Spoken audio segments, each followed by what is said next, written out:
In this next example, we're going to use calculus to find the area of a circle. The equation of a circle with a radius of r, because this will work for any radius, is x squared plus y squared equals r squared. That'll give you the coordinates of every single point along this circle. If we wanted to get the y by itself, we certainly could. We could just move the x squared over and take the square root of both sides. Now, of course, when we take the square root of both sides, that means we need a plus or minus,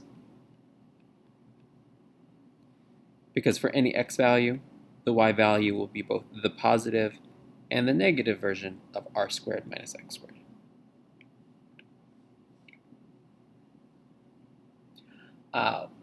What we want to do is find the area of this entire circle. And so what we're going to take is, at any given x, a given value for x, we're going to think, and this kind of revisits what we did much earlier in the year talking about the area, we're going to think about taking this amount of space, which we know is the y value here. So that amount of space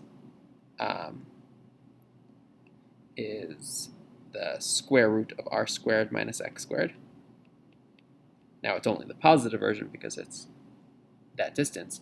But if we want the entire distance, an entire strip of that circle, we would need to just multiply that by 2.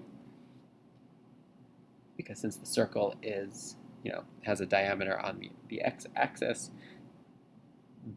both of those two halves put together are going to be equal to each other.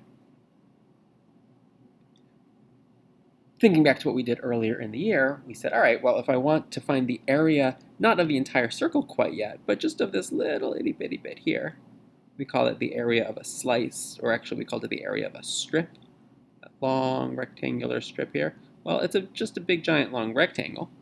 So the area of that little strip would be the area of that rectangle whose height is 2 times the square root of r squared minus x squared, and whose width is that tiny infinitely small little width of dx. And so if we wanted to find the area of the entire circle, we would simply have to add that little green rectangle to the infinite amount of other tiny little infinitely small green rectangles that would line up from here all the way, if I keep adding them all up, all the way from back here, where the x value is negative r, to here, to the end of the circle up there, where the r is equal to 0. So we just add all of those up. We'd be integrating all of those products from negative r to r of the square root of r squared minus x squared in respect to x. And of course, for every integral, we're going to look and see if it's an easy one or if u-substitution works. And unfortunately, no, u-sub won't help because the derivative of that inside is not waiting for me on the outside. Can't take it out, can't do anything. But as we're learning today, there is another type of substitution we can do, the trig substitution. We can replace x with theta instead of with u. So if we make a right triangle with an angle in there, remember our first thought is which one of the sides is going to be the hypotenuse of this triangle. And keep in mind, this triangle has nothing to do with this circle. Like, it's not like I'm putting a triangle somewhere on that circle and trying to figure that out. But if we think of which side of our triangle is going to be the hypotenuse, remember, it is based on the biggest. Since I'm seeing that the r is having the x subtracted from it, really the r squared is having the x squared subtracted, well, that means that the r must be the biggest side. So r will be my hypotenuse, x can be my opposite leg, and so the square root of r squared minus x squared is my adjacent leg. And so we'll start defining our variables with each other. The sine of that angle is equal to x over r, so x equals r sine theta, which means the differential of that, dx, is r cosine theta d theta. And of course, the cosine of this angle, theta, would be equal to the adjacent leg,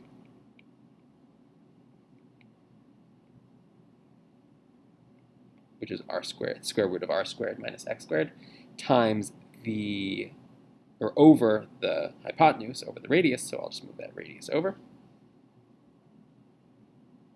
And what we can do here is do some substitution and say that my area is equal to 2 times the definite integral of, and remember, the negative r and r, those were x values. Well, if I'm taking the x's out and putting thetas in, I do need to say that these are still x values, and I'm going to leave them like this instead of trying to switch them and put them in terms of theta.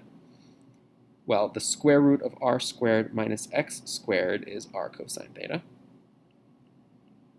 And dx is very, very similar, r cosine theta d theta. So all of this put together is equal to 2 times the definite integral from x equals negative r to x equals r of r squared cosine squared theta d theta. And it is worth reminding you that r squared is a constant. The radius is a fixed amount for every circle. It's not like the x value where we could talk about the x is anywhere in that circle. The radius is fixed, which means it can come out of the integral. So we can call that 2r squared times the definite integral from x equals negative r to x equals r of cosine squared theta d theta. And hopefully we remember from last week what we can do to a cosine squared. We have the identity that tells us we can switch it around into a regular cosine, not a cosine squared. We will take that cosine squared and rewrite it as cosine of 2 theta plus 1 over 2.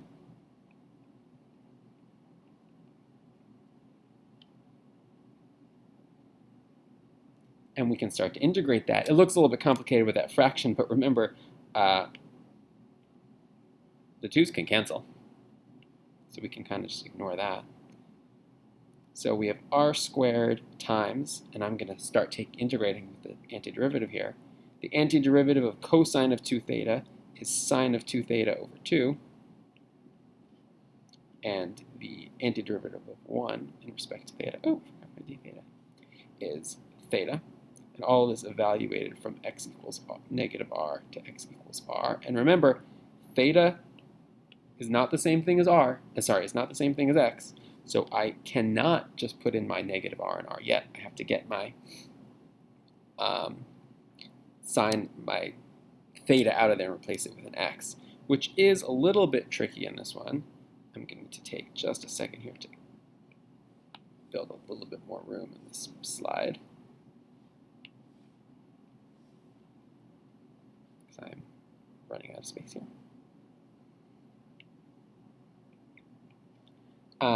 So we're going to use a trick here, an identity that it's come up a few times in the last few weeks. The sine of 2 theta is equal to 2 sine theta cosine theta. So that'll be nice that the 2's will cancel. And this is still evaluated from negative r to r.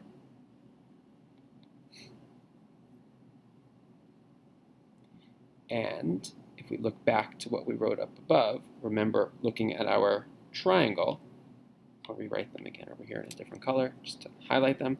The sine of theta is equal to the opposite over the hypotenuse. The cosine of theta is equal to the adjacent over the hypotenuse. And it seems like that's going to be a little bit ugly here to put that, sorry, I forgot my roar, to put that in here. To substitute that in, r squared times, the 2's will cancel, sine of theta is x over r, and cosine of theta is the square root of r squared minus x squared over r, plus, forgot to talk about what theta is equal to. We can just use this. If sine of theta is equal to x over r, let me back up here again, that means that theta by itself is the arc sine of x over r. So I'm going to put that in where my theta was. And because I put my x's back in and taken out my thetas, I can go back to just writing this as evaluated from negative r to r. And this looks really ugly and messy. Like, oh, am I really going to have to plug r into all of this and then subtract negative r? Well, one thing to remember is that if I just look at what's in the radical here, if I plug in an r for x, that's r squared minus r squared. Well, that's 0. So that means that whole term is going to be 0. And if I plug in a negative r, that's r squared minus negative r squared is also r squared. So that's still r squared minus r squared. No matter what, that's going to 0 out. So that first term will be 0 either way.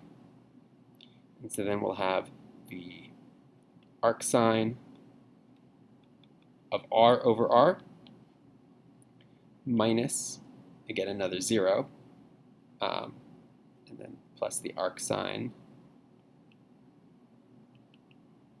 of negative r over r. So what I have is r squared times arcsine of 1 minus arcsine of negative 1. And think to ourselves, well, what is the angle that has a sine of 1? Well, that's a pi over 2 angle. And this, the angle that has a sine of negative 1 is negative pi over 2. So minus negative pi over 2. And so we've got r squared equals a half of pi plus another half of pi, which means that is 1 whole pi times r squared. And all of a sudden, that looks exactly like what we should have expected all along, because that is the formula for the area of a circle.